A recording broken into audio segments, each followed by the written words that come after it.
Voilà, nous allons continuer les quilles. Donc celle que j'ai fait tout à l'heure, c'était celle-là, la quille avec le godet inséré, ajouté, incrusté. Voilà, et celle-ci ici, c'est la quille à même.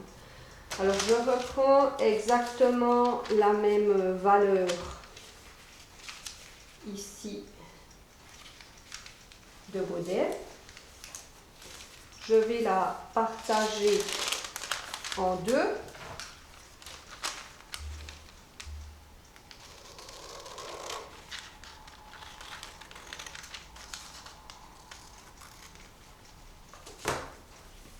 Et comme elle est à même, je vais coller sur mon patron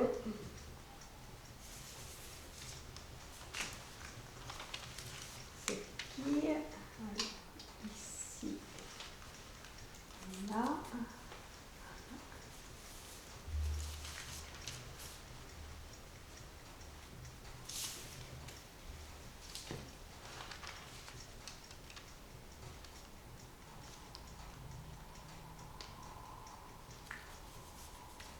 Voilà.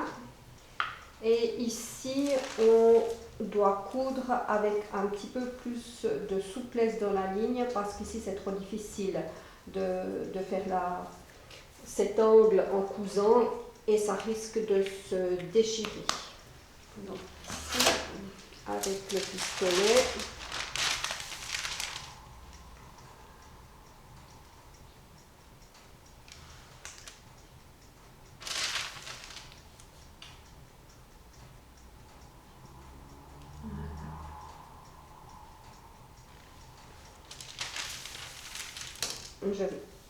j'ai arrondi ici ma ligne.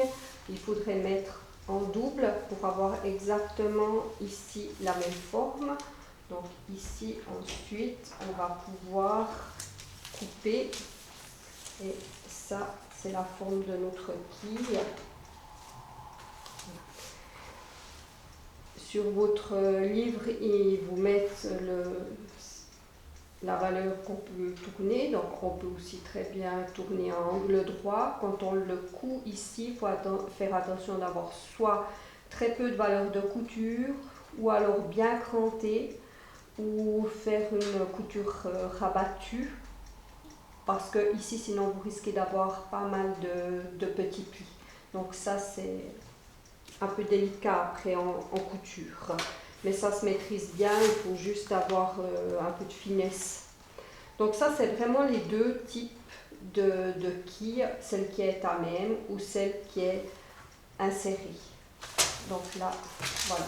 Avec ça, soit la quille est partagée en deux, donc de chaque côté, le volume, il reste exactement le même. Je dirais que techniquement, après, pour coudre, je pense que cette technique-là est plus facile, plus rapide et plus jolie à coudre. Cette technique-là, par contre, si vous voulez changer de couleur, avoir des quilles d'une couleur différente ou d'une matière différente, je trouve que c'est aussi quelque chose de très intéressant. Donc finalement, c'est en fonction de ce que vous avez envie de rendre par rapport à votre modèle. Voilà pour la quille.